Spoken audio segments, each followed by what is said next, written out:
right, welcome back to the Act Two podcast, a podcast for the real life working screenwriter. I'm Tasha Hugh. And I am Josh Hallman. And as a reminder, we are Act Two, a network and support group for the everyday working screenwriter. This podcast is one of the things we do. We also have a Patreon. Head over to Patreon and check us out at Act Two. We have a chat where we all hang out and we talk about writing and we talk about, people are forming their own writers groups there. It's pretty cool. We have events that you're only aware of if you are on the Patreon, like script nights and movie nights where we read or we watch a movie and we break them down, etc., etc. Please subscribe to the podcast. Please subscribe to the podcast. This is going to be a good episode. It's actually cool when someone texts me that they're like, oh, I just saw the pop-up for the new podcast. Like, that's such a cool topic. I can't wait to get to it. It's like, yes, you're subscribing to the podcast. That's supposed to be exactly what happens is you get excited by the topic. Anyways, you don't have to. We're not going to force you to do anything. But you can DM us with questions or topic suggestions at ActTwoWriters@gmail.com, all spelled out, or on our Instagram and our Twitter at ActTwoWriters.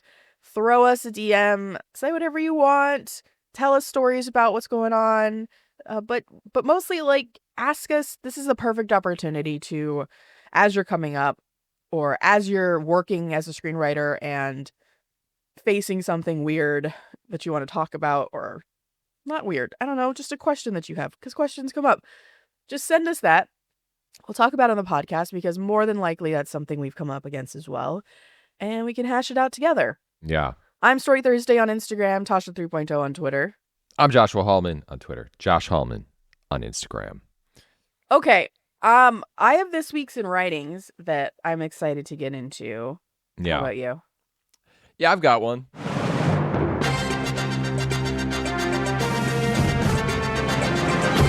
This week in writing. So I want to mention that this last week, actually the last 2 weekends, I have hosted an Act 2 genre feature writer's room. What does that mean? Now, Act 2 is separated between Act 2 podcasts that we do here and all of you listeners out there, some of which are Act 2 writers. But this all started with a sort of network and a trekking board of working screenwriters whom I knew, whom Josh knew. And it grew from there as people began to recommend other writers who were working in the industry, all of whom are, or at some point have, paid their rent with writing and are now doing the grind, trying to move from the Act 2 of their careers to the third act of their careers, right? And so for Act 2, that part of Act 2, we have different programs than we do for the podcast and all of you all who listen. Those will eventually blend, and they have, like with our mentorship that we did for a few years. And it's awesome. It's awesome to see them blend. Long story short, with the Act 2 writers, we did a writer's room, and it was specifically, again, for feature genre writers. And it was our first one that we ever did. And what we did is I picked 4 people who were writing in this space and who had ideas that they couldn't break themselves, or they didn't have time to break themselves. And for 2 Saturdays in a row, we met for a full day, 8 hours, and 2 people would each day bring up their log lines or their nascent ideas in whatever form it was in. They were mostly log lines in really short pitches. And we would talk about them. We would talk about which one of the 3 ideas that you bring, because everyone brought 3, which one of those 3 ideas feels the most marketable, feels the most easy to understand, and also that we can help you break right now. And then we would just, for the next 3 hours, just try to figure out what the movie is. Did you say 8 hours in total? 8 hours in total with a lunch break in between. What was for lunch? Kava, a nice little salad. That sounds like a good day. Had some coffee and bagels in the morning. Wow. Yeah, it was awesome. And I think by the end of each person's, we usually, our brains started to die around 2.5, 3 hours. Mm-hmm. You could tell that person started to get tired as well. And so actually it ended up being, 6 hours of actual work as 3 hours per person. But yeah, they all left with having some idea of what the structure of their story could be, some major plot points, and they felt rejuvenated to actually write the outline for this thing, which is all to say anybody can do this. Like you can get your friends together and just do this on a Saturday. The only thing that sort of catches you up is that you have to dedicate this much time to it. You don't have to do 6 hours a day. You can do one person on one day that's 3 hours, call it a day, come back next Saturday or whatever. But I highly recommend it. It's just so handy. And the way that we broke story is we would almost always start with, once the person had pitched their idea and why they loved it, we'd lean into why you loved it and ask more questions if we couldn't understand that. But then it always started with questions like, what do you want to say with this movie? How do you see it ending? And like basically, what's the point to you of this story? And that would help us start to pitch sort of how the story moves. And the more we say, we sort of poke at ideas of like, does this idea make sense? Or how about this idea? It'd be cool if this happened. And then someone would say, in my life, this thing happened that feels really relevant to the theme or to the idea of the character that you're describing. And then that would jumpstart ideas. It's very much, if you've ever been in a TV writer's room, very much how a TV writer's room functions. Maybe one day we'll film one of them so people can get an idea of how that works. But it was really, really cool. That sounds great. I was talking to someone. It's interesting you say 2 hours is when the brain starts kind of fading, because I was talking to someone who actually worked in a TV writer's room, and we were talking about ideas, and they were saying they were writing a spec and said after 2 hours, like just talking about it, they just start to fade. And it was like, That's when you need to hit the reset button. Yeah. And it's weird how afterwards you didn't do anything. You just sat in this chair for all day. Yeah. And you are so exhausted. Yeah. I randomly ran into one David Levinson at the Century City Mall. Friend of the podcast. And I asked how it went. We were actually in the middle of texting each other, all three of us. And I look up in the Apple store and I see Dave. I was like, what the heck? And then we talked about it and he loved it. Good. Okay, good. So I'm just saying this for Dave. I don't know, even though he said it over text message. No, it's good. It's good to know that it because it was our first one, right? You never know if was it organized poorly? Was it too little time, too much time per person? It was great. We also had, as part of like the Act 2 service, we had a producer who sat in on the writer's room. And so she could come at it from the producer's point of view, which is, does this feel marketable? What does the market say about things like that? What else is out there that feels like this? As well as being a really good developer. So she was also able to be like super creative. And then I also had one of my assistants come and do writer's room notes. And those are extremely handy because it allows the writer to not feel like they have to get everything down, and allows for someone to like catch that nugget of goodness that you definitely miss when you go home and you've forgotten what someone said about something. So those two elements, I think, too, made it feel professional and made it feel very serious. And that was super cool. I think this is brilliant. I love it. Thanks. You're absolutely right. Anybody can do it, which is the beauty of it, is you can sit around with like-minded people. Everyone just say, even if it's an hour, I know more time would be great, but it's like, hey, 1 hour we're going to spend on my idea. We're going to break this down. We're going to try to get as much out of it as we possibly can. And I mean, it's so helpful. Yeah. This is my This Week in Writing. I found myself in a conversation with a very old school producer who I'm still not 100% sure who it was. But he was with a very old school actor who is I don't want to say a Hollywood legend, but he is kind of like a Hollywood legend. He's just known within the industry. Everyone knows him. And it was just some kind of a very casual, like, I wasn't engaged in some meeting. It was nothing like that. I was grabbing a Arnold Palmer and I was actually getting some writing done. And I was in a location where I found myself just kind of standing next to them. And we started to have a conversation. And the producer asked me what I did. And I was like, I'm a writer. And he asked what kind of stuff I write. And I was kind of explaining the kind of stuff that I write. And he asked if I worked on a television show. And I was like, no, I don't work on a television show. And then I kind of kept explaining. I was like, I just write, like, I like original ideas. I don't work on a TV show right now, all the different stuff. And I was leaning into the idea that I was currently actually working on. Actually, I was about to send you our Yes. spec. Uh-huh. As a matter of fact, it was within that exact same time. And I was like, I'm working on something that I was writing with you. And then I was like talking about it a little bit. And at the end of the conversation, after I just explained that I was writing for myself, the producer kind of like glanced off and was like, good, be a fucking renegade. And then the old school Hollywood guy was like, Hollywood. And then they went and swam in a pool. And I know that story doesn't sound nearly as cool as what had actually happened, but Who it is does make a difference. kind of, yeah, it does make a difference. And it was one of those things where the way I interpreted it and the way I took it was they were very much, it was like you said in the text message, it was like, that gives you another 5 years in Hollywood, because it was one of those motivating moments where it was like, oh yeah, we're kind of out here doing what we want to do and pursuing what we want to pursue. And kind of knowing the backstory, I think, of the actor and definitely of the producer, who, again, I'm not 100% sure who it was, but I think they came from a time period where you kind of blazed your own trail and you kind of came in and you just did your thing. And then the world around you responded to you. And I think maybe now as writers, we kind of chase ideas and maybe we're trying to chase the market a little bit too much. Everyone's at fault for it. We all become a little guilty of it at times, but it was one of those reminders where I was like, hell yeah, we're just doing our thing, and I feel great about it.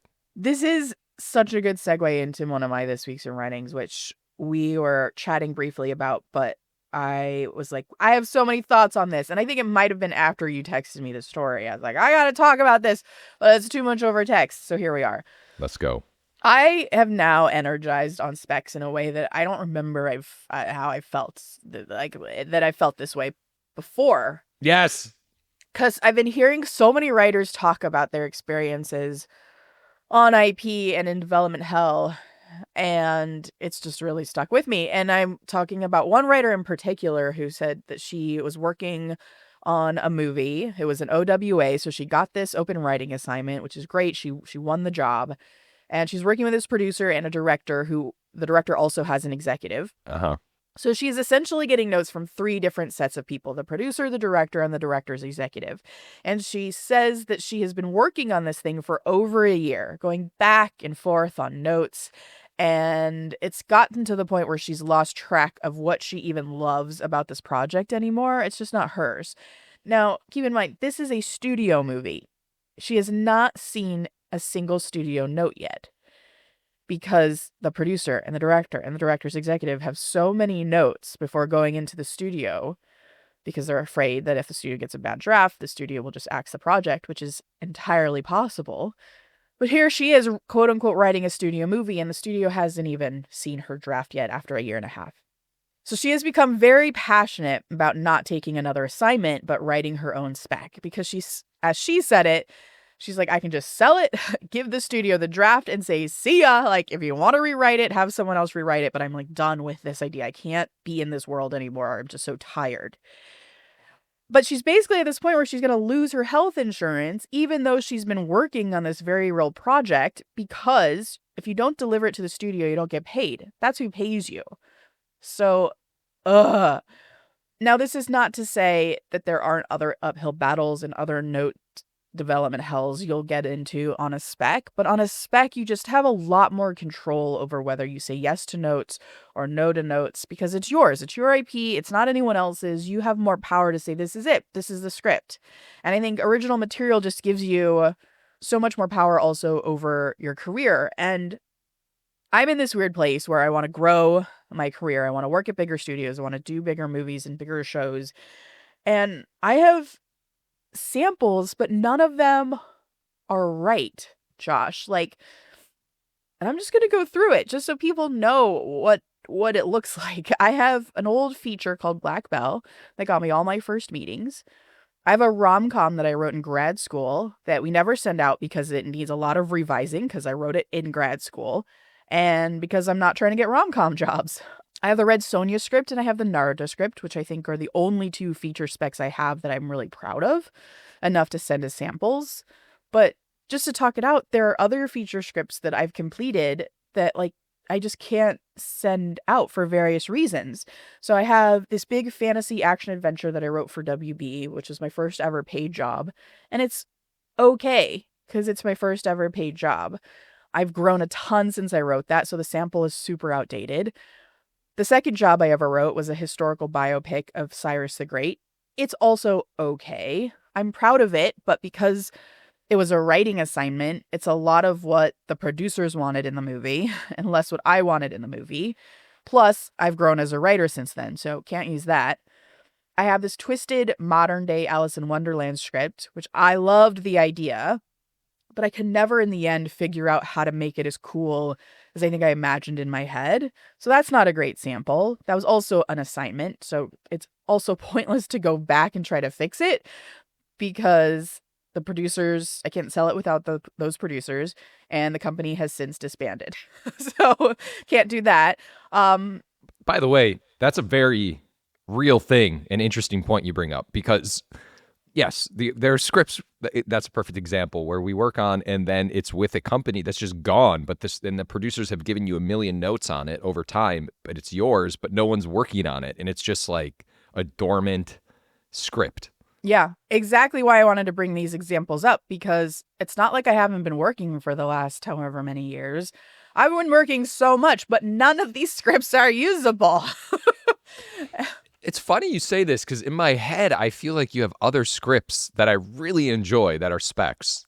So what I have are very early drafts of things that need revision. So I have finished scripts, but they're not actually finished. They're like the first or second draft of something that's not ready to go out. And because, again, I grow as a writer every year, I probably need to do some serious revisions on some of the earlier ones that you're thinking of and some lighter revisions on the latest ones I'm thinking of. But that's all, I gotta find time for that. Nothing's ready to go. I have a ton of outlines, I have a ton of treatments, and I have a ton of pitch scripts, right? And then I have, I also adapted one of my favorite books of all time into a feature. So I have that, but that's owned by someone else, so I can only use that as a sample. And then the rest of my samples, or the rest of my finished scripts that are polished, are gonna be TV shows. So my Tomb Raider scripts are great, but I'm not trying to get another 22-minute animated show. So those scripts are pointless. I can't really use those. I could send people my Mighty Nine scripts, the ones at least that I've written solely by myself, but those are tightly under wraps until we release, and they'll be a great sample for trying to get another fantasy TV show, but really not much else because of how specific the Mighty Nine is, which all brings me back to why I feel like I'm in this weird place, is that I'm thinking about what comes next, and currently I'm writing two features. One is on spec because it's a book I optioned, one is a job. And I'll be done with these scripts in around September or so. I'll get notes. I'll have to go back in and do revisions. My hope is to be done with all of them by the end of this year. But then what's next? Do I use this little spare time I have right now in between these jobs and in between these two shows to read book submissions from companies and try to find one that's good in this giant pile of shit? Do I take a month to read them and then just pass on it and then get the next one, right? Or worse, do I engage on one, go down the road on a pitch, continue to do notes on that pitch, which I'm in one of those phases right now, because I did engage on a book. And then months and months later, and it has been months and months since I first started this, I have nothing to add to my pile except another pitch script. Or do I take the little spare time that I do have in between everything to break a new idea, one of these great like outlines or whatever that you're talking about, or even something like even more nascent? Do I start outlining something? Do I better the outline that I have that I really like? And finally get like a solid one-pager down or a real outline and really start writing the damn script so that at the top of next year I have an original Tasha spec. I feel like that is what I do. Everything else just makes me tired. It makes me feel like I'm in this endless loop that will drive me insane. I know, but the kicker is it's very hard to turn away the other stuff because it's work. It's work. It's potential money. And so many of them are kind of exciting. Like the concept is really cool. And it might be from a producer you want to work with. So there are all these little carrots that are teasing you in that direction, but you only have so much time. Like I can't read all the books and submissions and chase my own books and try to find my own AP and also write something original. Something has to give. And I think I'm just sick of working on other things to have nothing to show for it. At least I will have a new sample to send if I just work on my own shit.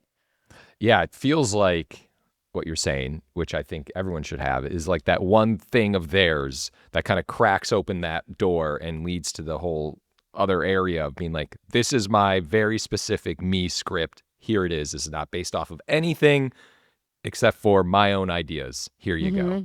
Mm-hmm. Yeah. Which I think goes a long way. Yeah. That's it. That's my rant on where I am with specs lately. I'm in the Josh camp now. I'm gonna try this. I'm gonna use what little time I have to try to do my own stuff. This sounds like you're leading towards a end of the year kind of like November, December, January kind of window of time. Yeah. Which is always like a really great window of time, by the way. Like you get an idea and then you dedicate those months into just finishing or getting a draft of whatever it is, so then you can kind of tinker with it throughout after that. Like, but just, I'm not saying you can't do it, but I don't think having a polished script at the top of the year should be like the... I don't think I have that specific of a goal. Okay. I just want to be in my spare time. I want to be using that for the most part to try to break a new idea. So, not that anyone is going to keep track, but I'm going to keep track. Mm-hmm. New idea, start writing at the end of the year, have a draft done by the beginning. I think have a solid outline of Draft. the thing. Like a script draft by the end of the year. Yes. Okay. I was just forcing you into it. You can do it. I know you can. I could do it. We know that's the window of time. Many moons ago, that was when we had all of our time, and it was perfect. We got like stuff done. That's the window for every writer, I feel. It's like the break. So that would be 4 months, because if I'm going to be done with these job scripts by September-ish, quote unquote done, I'm sure I'll be revising, but that's less of brain power than actually writing the first draft. Then I have September, October, November, December to finish breaking. I think I have an idea of what I want to do next, and both of them have kind of a clear outline to them. So finish breaking those and then write the first draft in 4 months. Yeah. That feels doable to you? 4 months is doable. Okay. Here's the beauty of the specs, by the way.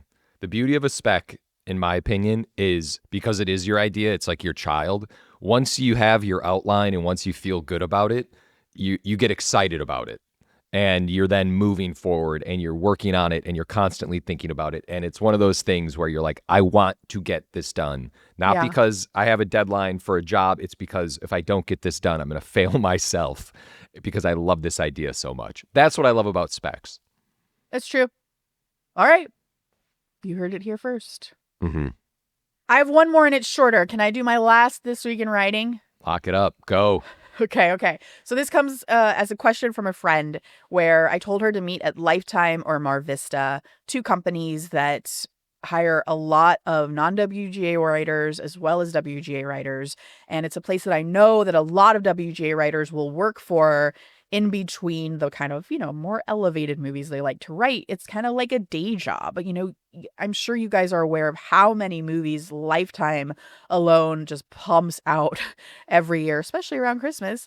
But they're also doing interesting things. They're also doing like techno thrillers and suspense thrillers and mother-daughter stories. There's actually a lot more genres than you imagine than just like Lifetime romantic movies. So I told her to meet there, and it can be a great place again to just like start building her confidence and start to pay the bills and get to know the development process. But prior to this, she's mostly written for TV. Like she was a showrunner's assistant on a show, for example. And she asked me if she should wait to meet with these companies until she had a feature sample that she could show them.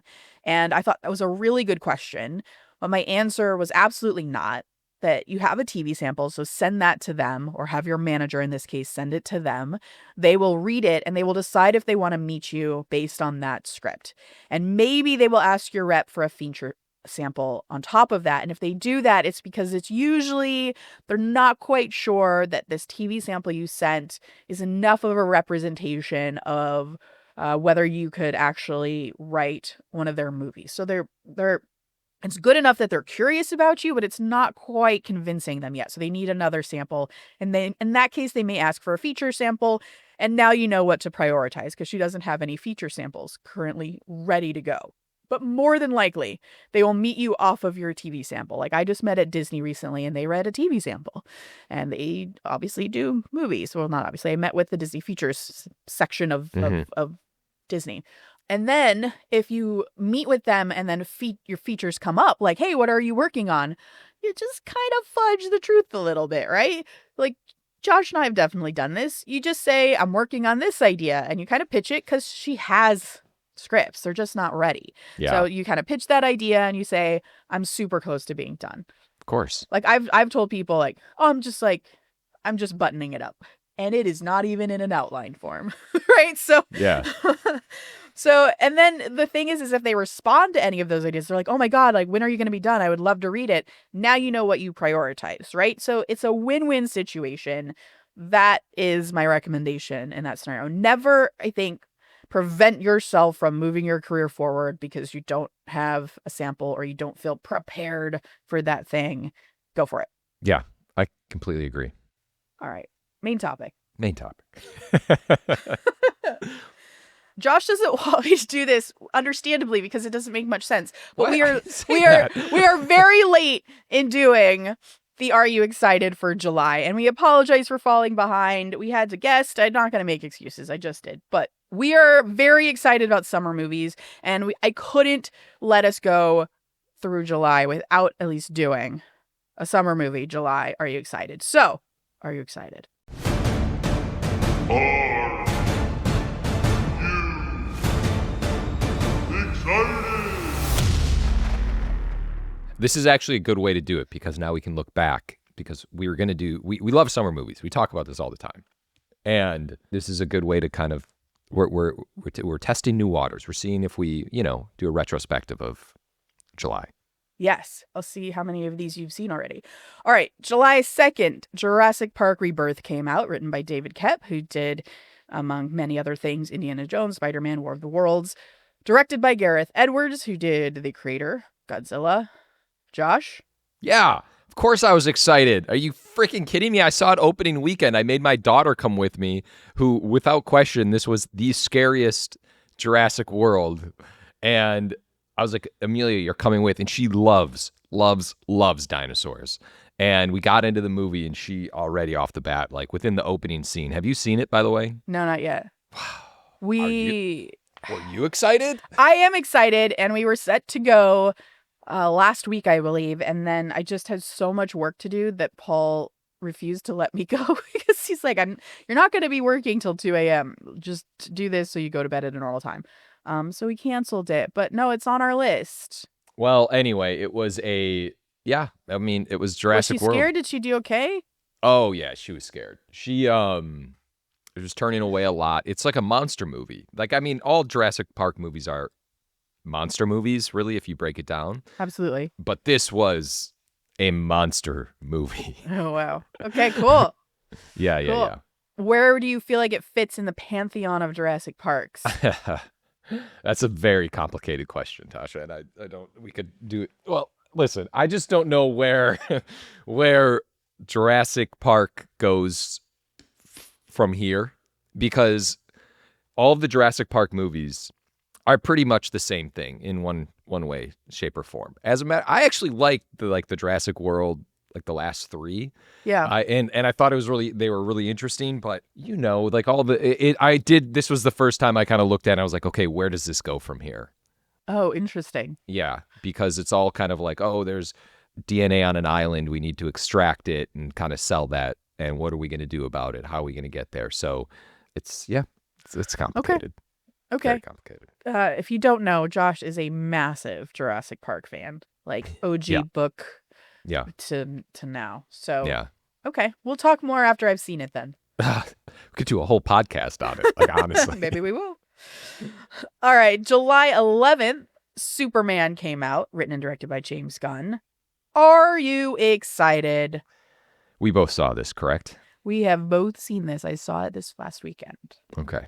Yes, I was excited. Not as excited as I've been. I was more excited after I saw it than before I saw it. Yeah, same. Amazing. So we both liked it. We both liked it. Okay. I feel like I have a lot to say about Superman, so we'll save that for another episode. But yes, that movie's great. Well, let's get a teaser. What, like a little initial Tasha thoughts? It is such an example of how you can shit the bed in other areas of filmmaking and writing and nobody cares. And it's still fucking good. It is such an example of what is actually important in a movie versus what is not important in a movie. And it's something I personally struggle with because logic is very important to me and sort of connective tissue, tonal connectivity is all very important to me. And sometimes I will sacrifice excitement for making sure something makes sense. And it is a good reminder, you don't need to do that shit. Yeah. As long as it makes sense enough that you're not confused in the watching of a movie or TV show, then that's enough. Yeah. Okay, that's the teaser. Okay. July 18th. I Know What You Did Last Summer, written by Jennifer Caton Robinson, Sam Lansky, and one of our lovely Act2 writers, Leah McKendrick. Directed by Jennifer Caton Robinson.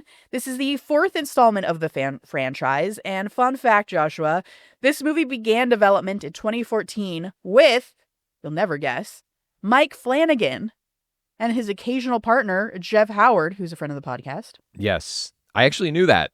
I You forgot. did? I knew that only because Dave and I talked about it. Okay. Dave, friend of the podcast, loves horror, so it makes sense. So they signed on to write the reboot, and they plan to have absolutely no connections to the previous installments. That movie would undoubtedly have been amazing, but that version fell through for whatever reasons. And then in 2021, so what's that, 6-7 years later, the TV series adaptation was canceled, and the film got new life when Leah McKendrick and Robinson pitched their version to Sony in the fall of 2022. Mm-hmm. In early 2023, they were writing the movie. Neil Moritz returned as producer in 2023 as well, and then filming took place between October 2024 and March 2025. At some point, Sam Lansky came on after Leia to do a pass, and that is my fun fact for this movie. Josh, are you excited, and have you seen it? I have not seen it. I'm going to see it. By the way, you're just pointing out another reason why summer movies are so awesome, because Superman, 2 weeks before I Know What You Did Last Summer, sucked the life out of the box office that no other movie could come out a week after. Is that right? Is this 1 week later? Never mind. 1 week later. No other big movies could come out. I mean, what? No, I take that back. I Know What You Did Last Summer is a big movie, but you know what I'm saying. Like a big, tentpole like movie. yeah, big tentpole movie. Yeah. So I just rewatched the original the other day in anticipation for this movie. Oh, wow. I know it was a late night. I'm shocked that this is the fourth installment of the franchise, by the way. Yeah, I'm going to check it out. I'm curious to what they're going to do with it. I really like I don't know if it's a teen slasher movie. I don't even know the premise of the movie, but I really love that genre of movies. So I hope it is good. I can't wait to watch it. When I went to see Superman, there were a bunch of people lining up for I Know What You Did Last Summer. So, Oh, really? yeah, a lot of people. Also, by the way, on a Saturday, I was having conversations with people being like, "Oh, I don't know when theatrical will come back. It feels really dead." Da, da, da, da, da. Next day, I go to the theater. It's fucking packed. It's packed like it was in the 90s. Like lines in the bathroom. You couldn't get popcorn. Good luck with that. Amazing. Yeah. I love it. Movies have been really packed recently, and I love it. I love it too. Okay, another movie coming out the same week, or came out the same week. Smurfs, written by Pam Brady, who's a comedy writer who worked on South Park. She wrote on Team America and Hot Rod, so she's got some serious comedy chops. It's directed by Chris Miller, who did Puss in Boots, the third Shrek. It stars Rihanna, James Corden, Nick Offerman, Sandra Oh, and of course a whole host of other people, though for some reason they're only marketing Rihanna. But personally, if I knew that Kurt Russell and Hannah Waddingham were also in this movie, I'd want to see it more. But I guess they don't care that I want to see it. Josh, are you excited? I I mean, my daughter saw it. I did not go with her. Okay. Did she like it? Yeah, she did. Okay. Yeah. That's great. Yeah, I'll check it out. Okay. Are you excited? No, absolutely not. I think the trailer was garbage. Jesus. Eddington, the neo-Western written and directed by Ari Aster, who did Hereditary and Midsommar and Beau is Afraid. He has this new movie out starring Joaquin Phoenix and Pedro Pascal and Emma Stone. It premiered at Cannes this year. Fun fact, he had written a contemporary Western that he'd hoped would be his directorial debut years ago. He tried to make it for 5 years before deciding to move on to Hereditary and Midsommar. And then while promoting Beau is Afraid, he had said that he had updated his Western to take place during COVID, and now we have this movie, which gives me hope for my Western. Are you excited about this movie, Joshua? I'm happy it exists. I'm not going to see it anytime soon, only because it's not my cup of tea, and there's like a bunch of different movies I'm going to see beforehand, but all signs point to it being a great movie. Also, it seems like Pedro Pascal is in every fourth movie that has been released over the last 5 years. Yes, he's a busy man. Okay, July 25th. Here we go. The Fantastic Four. Written by Eric Pearson, who did Godzilla vs. Kong, Thor Ragnarok, Josh Friedman, who did Kingdom of the Planet of the Apes. He did the Snowpiercer TV show, the Sarah Connor Chronicles TV show, directed by Matt Shakman, who did WandaVision, Game of Thrones. This is, of course, the Marvel comic book movie adaptation starring Vanessa Kirby and Pedro Pascal. It is the first film of Phase 6 of the MCU, whatever that craziness is going to be. Wow. And this one has a very storied past, according to Wikipedia, that I find very interesting. I think you will too, Joshua. I am going to go into it, and that's that. Let's go. All right, in 2015, Josh Trank's Fantastic Four movie did terribly, right? Fox was like, who owns the rights of, at the time anyways, of Fantastic Four? They're like, we want to do this franchise, but we need to take it in a different direction. So 2 years later in 2017, Seth Grahame-Smith, who did Pride and Prejudice and Zombies, Abraham Lincoln Vampire Hunter, so that tone, he wrote a version that would focus more on the children of the original Fantastic Four leaders, the Pedro Pascal and Vanessa Kirby characters.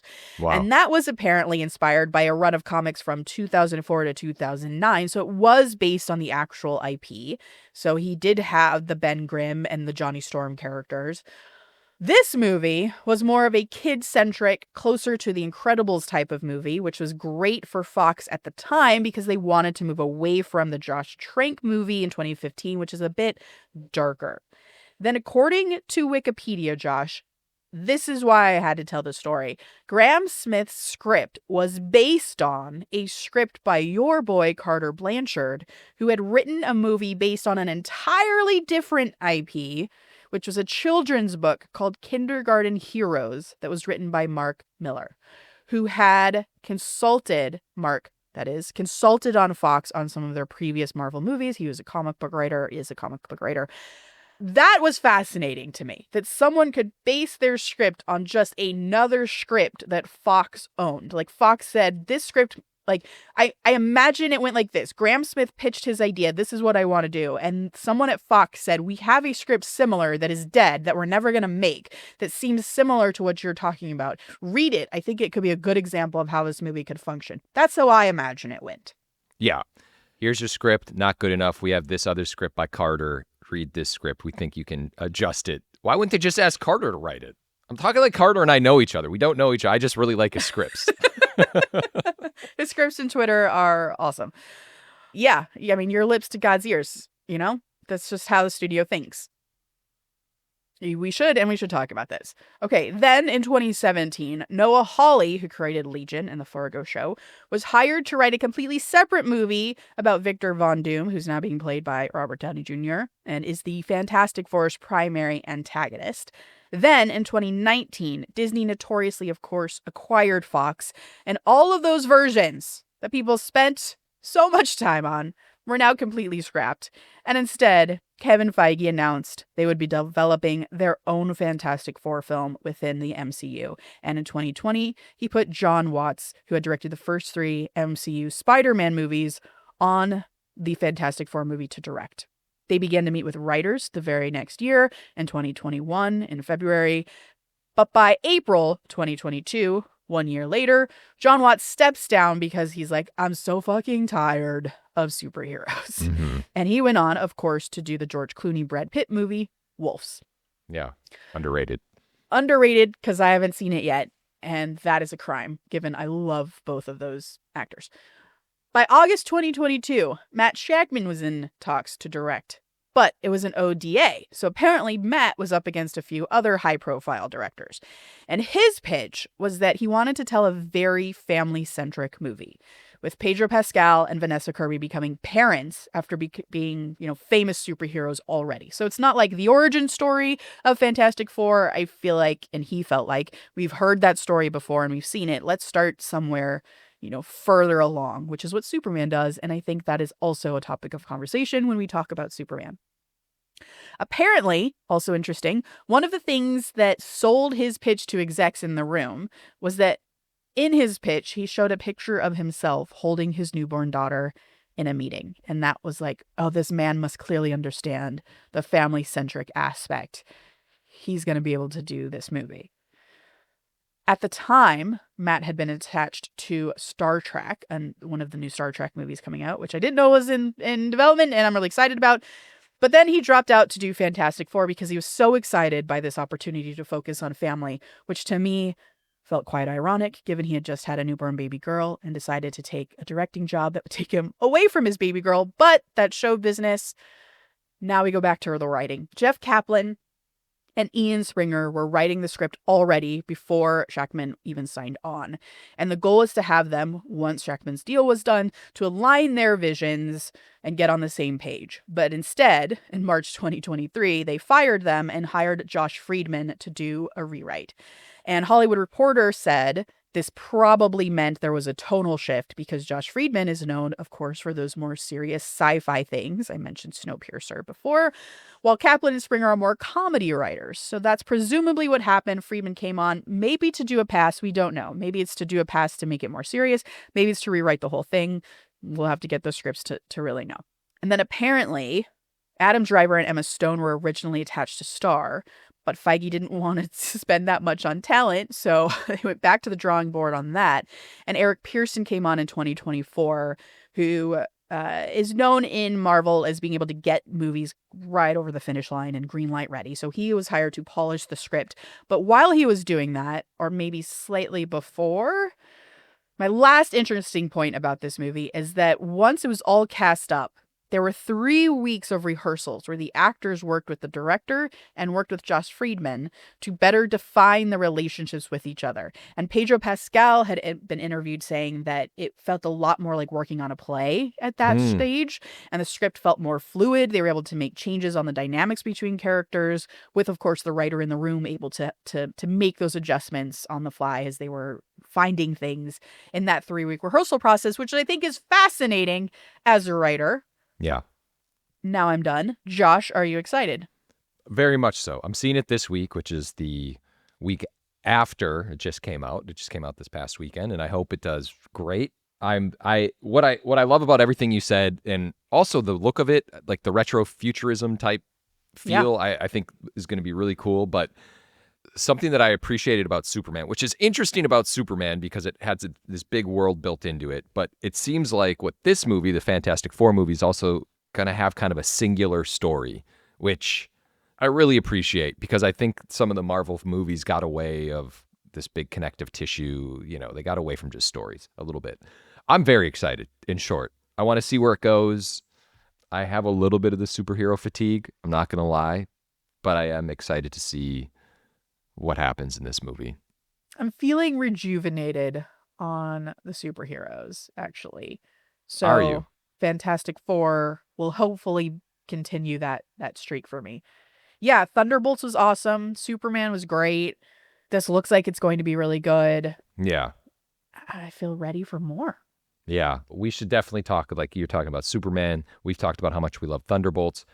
And if Fantastic Four keeps the trend going, we should talk about what just happened here and why they're good. Yeah, because that is a huge feat to, if it's successful, basically like reboot the MCU and get it back on track because, as we all know, there's no secret, it fell off the tracks. And that is, yeah, that's huge.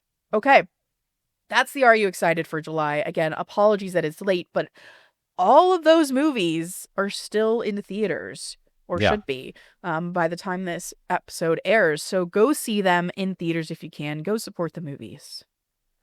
Quote of the day. I was waiting for something extraordinary to happen, but as the years wasted on, nothing ever did, unless I caused it.